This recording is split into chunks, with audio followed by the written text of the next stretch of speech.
با درودی دیگر برای بینندگان عزیز از دفتر مرکزی رادیو زودی در پراگ و امیدوارم این بار مشکل تکنیکی مرف شد و شما صدای ما رو خوب میشنوید و چون همیشه در صبح بر وقت شما از اون رو من به تماشای نویدی بومدادی دعوت میکنم.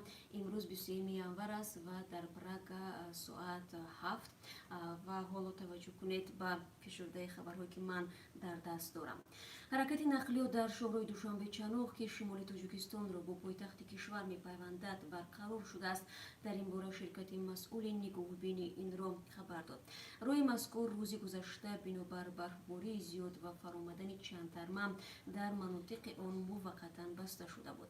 با این همه کمیته حالتهای فوق‌العاده و مدافع گراژدانی تاجیکستان از رانندگان و ساکنان کشور خواسته است قبل از سفر به سمت خوجند و از خوجند به دوشنبه از وزیرها معلومات رسمی دریافت کنند و بعداً آماده سفر شوند.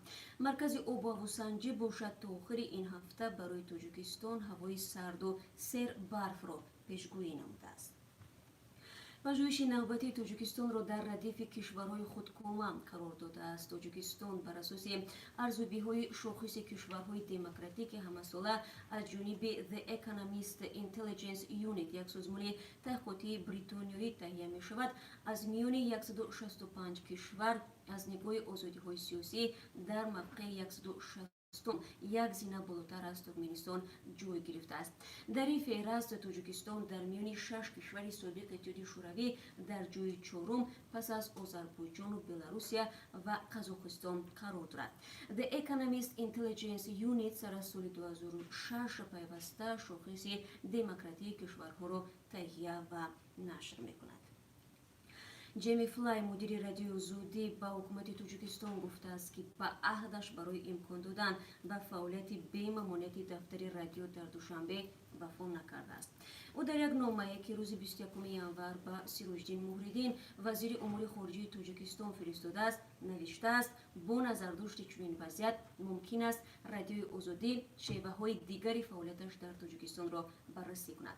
جیمی فلای نامه را به وزیر بعد از آن فرستاد که وزارت امور خارجه به 4 کارمند رادیو آزادی اجازه نیم ساله کار داد. بر اساس قانون در تاجیکستان وزارت به خبرنگاران اجازه کاری 1 ساله باید بدهد و عین زمان 7 کارمند رادیو آزادی از حق کار در دفتر محروم میباشند. 7 نفر دیگر نیز فقط ماه اکتبر برای مدت محدود اجازه فعالیت گرفتند.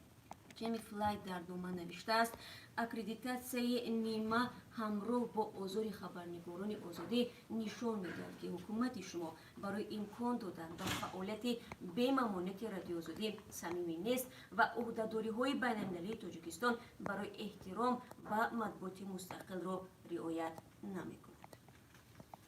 وکیلان مجلس نمایندگان تاجیکستان دیروز سازشنامه جانبداری نمودند که بر اساس آن دوشنبه تا 5 سال دیگر پاره به نظام بیلینگی پرداخت حق استفاده نیروی برق می‌گذارد. با اصول بیلینگی مشتریان مبلغ استفاده قوه برق را طریق کارت در ترمینال‌های مخصوص پیش پرداخت می‌کنند. قرار است طی 5 سال آینده حساب‌کنک‌های خودکار به پورگی در دوشنبه نصب کرده شود.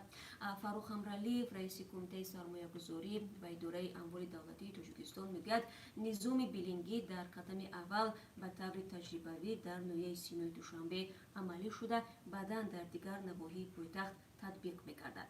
قبلا این نظام در چند شهر و ناحیه‌های کشور به طور تجربوی راه‌اندازی گردیده بود. مسئولان شرکت برق توجیک پیوسته تاکید می‌کنند که گزارش به نظام بیلینگی تلفات نیروی برق را کم و جمع‌آوری مبلغ آن را آسان می‌کند. اما برخی ساکنان می‌گویند با راه‌اندازی این نظام مقامات تنها در فکر جمع‌آوری مبلغند و نبود ترمینال‌های مخصوص در محله‌هایشان سرگردانی آنها را برای پرداخت حق استفاده برق به میان گذاشته است. یک شخص نامعلوم پولهای صندوق خیریه مسجدی به نام عمر عادل دهه بابادرخان ناحیه اشت ولایت سوخت را دزدیده است. ساکنان میگویند حادثه شب 6 ینور اتفاق افتاده تا به حال گمانبر دستگیر نشده است. به قول آنها صندوق چند ماه پیش در بیرون از دروازه مسجد نصب شده بود. مبلغ عمومی را بوده شده هنوز معلوم نیست. مقامات امور داخلی میگویند حادثه را تحقیق دارند. در یک نواری که دوربین نظارتی مسجد ثبت ثبت کرده است و نسخه آن به دست رادیو آزادی رسید، دیده می شود شخص نیکاپوش صندوق خیریه را با تبر شکسته و پولها را گرفته است. اکبر شریف سخنگوی ریاست کارهای داخلی ولایت سوق دیروز به رادیو آزادی گفت باشکار شدن شخصی گمانبر به مطبوعات معلومات میدهند. مقامات ملیسا نمیدانند در درون صندوق خیریه مسجد چند سومونی بوده است، چون کسی از مسئولان مسجد پولهای داخلی آن را حساب نکرده است. معمولا امام خطیبان و یا نمازگزاران با پر شدن صندوق آن را میگشایند و پولهای جمع شده را برای تعمیر مسجد و کمک به درماندگان خرج میکنند. و بینندگان عزیز، در دوام روز ما به این موضوع حتما برمیگردیم و از این خاطر برنامه‌های ما را تماشا کنید. شماره قربانیان ویروسی که اخیراً در چین کشف شد به 11 نفر افزایش یافت و تعداد گرفتاران به این ویروس بیش از 540 نفر اعلام گردید. با گزارش خبرگزاری ریترز در پی وحشت از گسترش این ویروس مرموز و ناشناخته، ترمینال های مسافربری بین شهری در شهر ووهان، مرکز اصلی پیدایش ویروس نو، تعطیل شده و از مردم خواسته شده است که از سفر خودداری کنند و در شهر بمانند. این شهر 11 میلیون اهالی دارد. گفته می شود که منبع پنهان شدن ویروس ناشناخته از طریق بازار غیرقانونی گوشت حیوانات در شهر ووهان است. این در حالی است که حالتهای از پنهان شدن این بیماری در آمریکا هم گزارش شده است. اگر سازمان بهداشت جهانی پنهان شدن این ویروس را تهدید جهانی بداند، وضعیت اضطراری اعلام خواهد کرد. تا به حال کشورهای مختلف از جمله تاجیکستان برای پیشگیری چاره‌های احتیاطی روی دست گرفتند. دونالد ترامپ رئیس جمهوری آمریکا و همتای عراقی او بهرام صالح به موافقه رسیدند که نیروهای آمریکایی در عراق باید همچنان حضور داشته باشند. کاخ سفید گفت که دو طرف در این باره روز 21 ژانویه در شویتزاریا گفتگو کردند. در بیانیه رسمی حکومت آمریکا آمده است دو رهبر به این نظرند که همکاری آمریکا و عراق در عرصه‌های اقتصادی و امنیتی و از جمله مبارزه با داعش مهم است. رئیس جمهور ترامپ به عهد قوی آمریکا برای حمایت از عراق مستقل و آرام و شکوفا تاکید کرده است. رئیسان جمهوری آمریکا و عراق در حوزه فروم اقتصادی داووس ملاقات داشتند و این نخستین گفتگوی آنها بعد قتل قاسم سلیمانی، فرمانده با نفوذ ایرانی در بغداد می باشد. ولادیمیر پوتین رئیس جمهوری روسیه کابینه نوی آن کشور را تعیین کرد که بر اساس آن رهبران وزارتخانه‌های مهم از جمله وزارت امور خارجه، داخلی و دفاع در مقام خود باقی ماندند.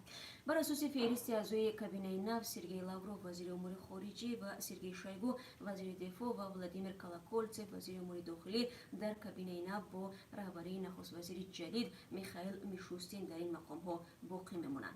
ولادیمیر پوتین هفته گذشته در سخنرانی در پارلمان آن کشور خطاب به مردم روسیه نقطه‌های اساسی طرح‌های گسترده خود برای اصلاح قانون اساسی را اعلام کرد.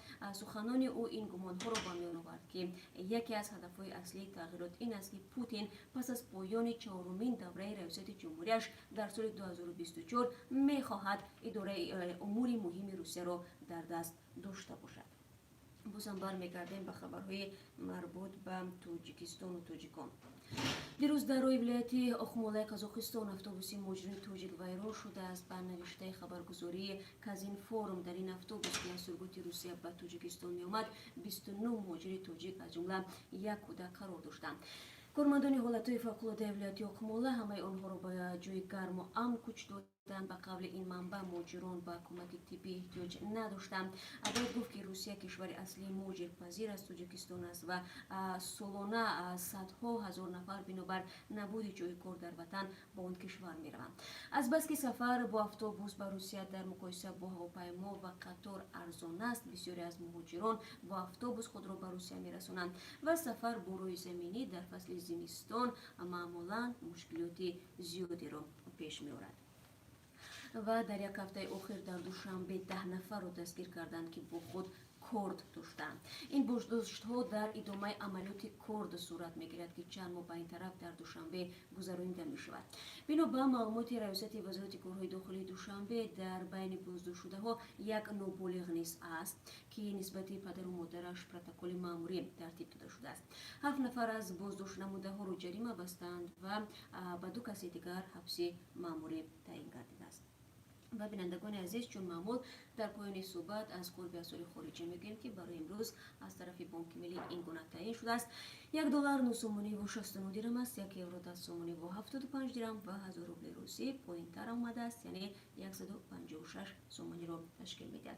سپاس میگم بینندگان عزیز برای همراهی در این صفحه بر وقت که خبرهای تاجیکستان و جهان رو از ما شنیدید. امیدوارم مشکلی شنوایی نبود و صدای ما خوب شنیده شد و اگر مشکل بود از شما عذر میخواهیم چون به دست ما نیست و ما هم تلاش میکنیم که شما سری وقت از خبرها آگاه باشید و در آینده کوشش میکنیم که چنین مشکلی های فنی کمتر شود. با سپاس از یکایک شما برای همراهی و صبح خوب و روزی مبارک داشته